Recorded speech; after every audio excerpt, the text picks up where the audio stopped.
ਹੁਸ਼ਿਆਰਪੁਰ ਦੇ ਛੋਟੇ ਜਿਹੇ ਪਿੰਡ ਦਾ ਨੌਜਵਾਨ ਬਣਿਆ ਲੈਫਟੀਨੈਂਟ।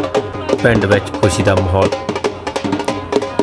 ਹੁਸ਼ਿਆਰਪੁਰ ਦਸੂਹਾ ਦੇ ਨੇੜਲੇ ਪਿੰਡ ਆਸਪੁਰ ਦੇ ਰਹਿਣ ਵਾਲੇ ਨੌਜਵਾਨ ਅਰਨ ਕੁਮਾਰ ਰਾਣਾ ਨੇ ਭਾਰਤੀ ਫੌਜ ਵਿੱਚ ਲੈਫਟੀਨੈਂਟ ਬਣ ਕੇ ਆਪਣੇ ਪਿੰਡ ਦਾ ਨਾਮ ਰੋਸ਼ਨ ਕੀਤਾ ਹੈ। ਅਰਨ ਦੀ ਇਸ ਪ੍ਰਾਪਤੀ ਤੇ ਇਲਾਕੇ ਦੇ ਛੋਟੇ ਜਿਹੇ ਪਿੰਡ ਆਸਪੁਰ ਵਿੱਚ ਖੁਸ਼ੀ ਦੀ ਲਹਿਰ ਹੈ। ਅਰਨ ਨੂੰ ਵਧਾਈ ਦੇਣ ਦੇ ਲਈ ਲੋਕ ਉਹਨਾਂ ਦੇ ਘਰ ਪਹੁੰਚ ਰਹੇ ਹਨ। ਉੱਥੇ ਹੀ ਜਾਣਕਾਰੀ ਦਿੰਦੇ ਹੋਏ ਅਰਨ ਦੀ ਮਾਂ ਨੇ ਵੀ ਦੱਸਿਆ ਕਿ ਅਰਨ 4 ਸਾਲ ਦਾ ਸੀ ਜਦੋਂ ਉਹਨਾਂ ਦੇ ਪਿਤਾ ਦੀ ਮੌਤ ਹੋ ਗਈ ਸੀ। ਉਹ ਵੀ CRPF ਵਿੱਚ ਡਿਊਟੀ ਨਿਭਾ ਰਹੇ ਸਨ। ਉਸ ਤੋਂ ਬਾਅਦ ਅਰਨ ਦੀ ਮਾਂ ਨੂੰ CRPF ਵਿੱਚ ਨੌਕਰੀ ਮਿਲ ਗਈ। ਅਰਨ ਦੀ ਮਾਂ ਵੀ CRP ਵਿੱਚ ਸਬ ਇੰਸਪੈਕਟਰ ਵਜੋਂ ਅਹੁਦਾ ਨਿਭਾ ਰਹੀ ਹੈ। ਉਹਨਾਂ ਇਸ ਮੌਕੇ ਅਰਨ ਕੁਮਾਰ ਦੀ ਇਸ ਪ੍ਰਾਪਤੀ ਤੇ ਵਧਾਈ ਦਿੰਦੇ ਹੋਏ ਕਿਹਾ ਕਿ ਨੌਜਵਾਨਾਂ ਨੂੰ ਆਪਣੇ ਟੀਚੇ ਵੱਲ ਵਧਣਾ ਚਾਹੀਦਾ ਹੈ ਤਾਂ ਜੋ ਨੌਜਵਾਨ ਨਸ਼ਿਆਂ ਤੋਂ ਬਚ ਕੇ ਦੇਸ਼ ਦੀ ਸੇਵਾ ਲਈ ਅੱਗੇ ਆਉਣ। ਉੱਥੇ ਹੀ ਲੈਫਟੀਨੈਂਟ ਅਰਨ ਕੁਮਾਰ ਨੇ ਕਿਹਾ ਕਿ ਜੇਕਰ ਤੁਸੀਂ ਆਪਣੇ ਟੀਚੇ ਲਈ ਤਨਦੇਹੀ ਨਾਲ ਕੰਮ ਕਰੋਗੇ ਤਾਂ ਸਫਲਤਾ ਤੁਹਾਨੂੰ ਜ਼ਰੂਰ ਮਿਲੇਗੀ। ਆਓ ਤੁਹਾਨੂੰ ਦਿਖਾਉਂਦੇ ਹਾਂ ਪਿੰਡ ਵਿੱਚ ਢੋਲ ਢਮੱਕੇ ਅਤੇ ਹਾਰ ਪਾ ਕੇ ਲੈਫਟੀਨੈਂਟ ਅਰਨ ਕੁਮਾਰ ਦਾ ਸਵਾਗਤ ਕੀਤਾ ਜਾ ਰਿਹਾ ਹੈ।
भारतीय फौज में लेफ्टिनेंट बन के अपने पिंड पहुंचे हो, की कहना चाहोगे?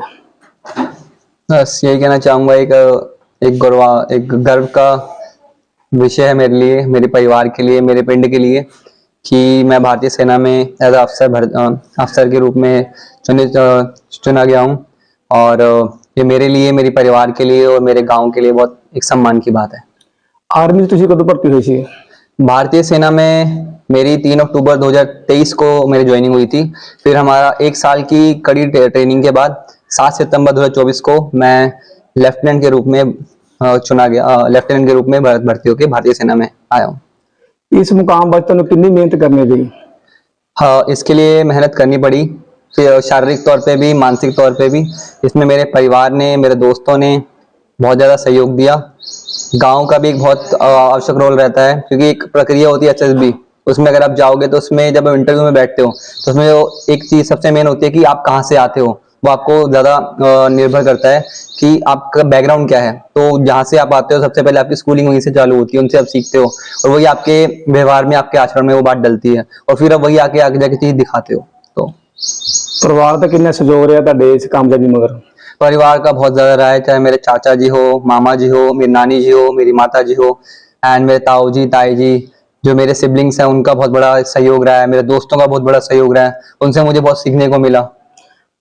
परिवार में और भी है कोई जो आर्मी देश की सेवा कर रही है इस वेले? हाँ जी, मेरे ताऊ जी BSF से रिटायर्ड हैं। मेरी मदर जो मेरी माता जी हैं वो खुद अभी CRPF में सब इंस्पेक्टर के रूप में सर्व कर रही हैं। मेरे नाना जी हैं वो सूबेदार से रिटायर हुए थे AMC आर्मी मेडिकल कोर्स से।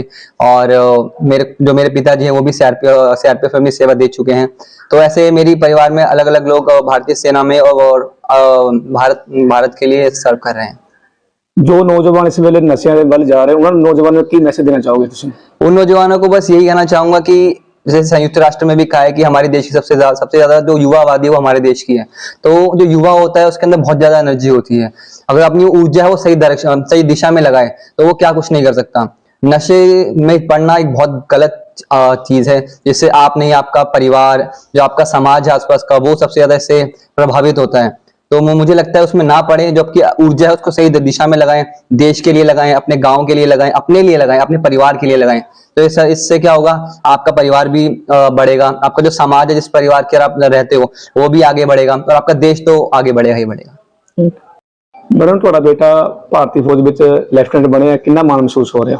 देखो जी, पहले तो मेरा सबको बहुत हाथ जोड़ के नमस्कार। और बेटा लेफ्टिनेंट बनना मेरे लिए बहुत गर्व की बात है। मैं बहुत खुश हूँ कि मेरा बेटा आर्मी में लेफ्टिनेंट बना है। ਜੇ ਅਰੁਣ ਦੀ ਸਟੱਡੀ ਹੈ ਉਹ ਕਿੱਥੇ ਹੋਈ ਸੀ? अरुण जब एक्चुअली 4.5 साल का था जब इसके फादर एक्सपायर हो गए, जो सीआरपीएफ में सर्विस करते थे। मैंने उनकी जगह 2005 में ज्वाइन किया और मैं सब इंस्पेक्टर क्लर्क हूँ सीआरपीएफ में अभी, और जलंधर में पोस्टेड हूँ। मेरा एक ही बेटा है अरुण। मैं जहाँ भी ट्रांसफर गई हूँ, जहाँ भी मेरा स्थानांतरण हुआ है, मेरा बेटा केवी में ही स्टडी किया है 12th तक, और इसने बीटेक करी है इंद्रप्रस्थ यूनिवर्सिटी दिल्ली से। ਅਰੁਣ ਦਾ ਰਹਿਣ ਸਹਿਣ ਕਿੱਦਾਂ ਸੀਗਾ? ਬਚਪਨ ਸਥਾਨ ਸੀਗਾ ਤੇ ਕਿਸ ਤਰ੍ਹਾਂ ਦਾ ਸੀਗਾ?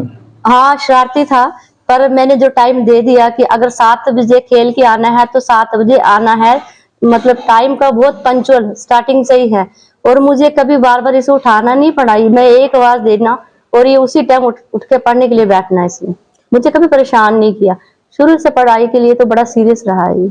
ਹੁਣ ਤੁਸੀਂ ਜੇ ਨੌਜਵਾਨਾਂ ਨੂੰ ਕੀ ਮੈਸੇਜ ਦੇਣਾ ਚਾਹੋਗੇ?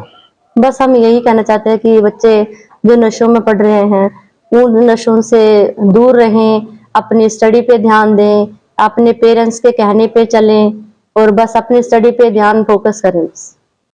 ਰਿਤਿਕ ਰਾਣਾ ਜੀ, ਤੁਹਾਡੇ ਬ੍ਰਦਰ ਭਾਰਤੀ ਫੌਜ ਵਿੱਚ ਅਫਸਰ ਬਣੇ ਆ, ਕਿੱਦਾਂ ਦਾ ਮਾਣ ਮਹਿਸੂਸ ਹੋ ਰਿਹਾ? ਭਾਜੀ ਪਹਿਲੇ ਤਾਂ ਮੈਂ ਮੁਬਾਰਕਬਾਦ ਦੇਣਾ ਚਾਹੁੰਦਾ ਆਪਣੇ ਵੱਡੇ ਭਰਾ ਨੂੰ। ਮੈਨੂੰ ਬਹੁਤ ਮਹਿਸੂਸ ਫਖਰ ਹੋ ਰਿਹਾ ਕਿ ਮੇਰਾ ਵੱਡਾ ਭਰਾ ਡੈਕ ਲੈਫਟੀਨੈਂਟ ਬਣਿਆ ਹੈ, ਇਸ ਏਰੀਆ ਦਾ ਨਾਮ ਰੋਸ਼ਨ ਕੀਤਾ ਹੈ, ਪਿੰਡ ਦਾ ਨਾਮ ਰੋਸ਼ਨ ਕੀਤਾ ਹੈ, ਤਾਂ ਬਹੁਤ ਫਖਰ ਮਹਿਸੂਸ ਹੋ ਰਿਹਾ ਹੈ। ਬਾਕੀ ਸਾਡੇ ਆਂਢ ਗੁਆਂਢ ਜਿੰਨੇ ਵੀ ਪਿੰਡ ਵਾਲੇ ਬਹੁਤ ਖੁਸ਼ੀ ਮਨਾ ਰਹੇ ਨੇ, ਕਿਉਂਕਿ ਇਸ ਟਾਈਮ ਪਹਿਲਾ ਹੀ ਪਿੰਡ ਦਾ ਪਹਿਲਾ ਹੀ ਬੱਚਾ ਹੈ ਜਿਹੜਾ ਡੈਕ ਲੈਫਟੀਨੈਂਟ ਬਣਿਆ ਹੈ। ਮਾਤਾ ਪਿਤਾ ਦਾ ਨਾਮ ਰੋਸ਼ਨ ਕੀਤਾ ਹੈ, ਤਾਏ ਚਾਚੀਆਂ ਦਾ ਵੀ ਨਾਮ ਰੋਸ਼ਨ ਕੀਤਾ ਹੈ, ਤਾਂ ਮੈਨੂੰ ਬਹੁਤ ਫਖਰ ਮਹਿਸੂਸ ਹੋ ਰਿਹਾ ਆਪਣੇ ਭਰਾ ਤੇ।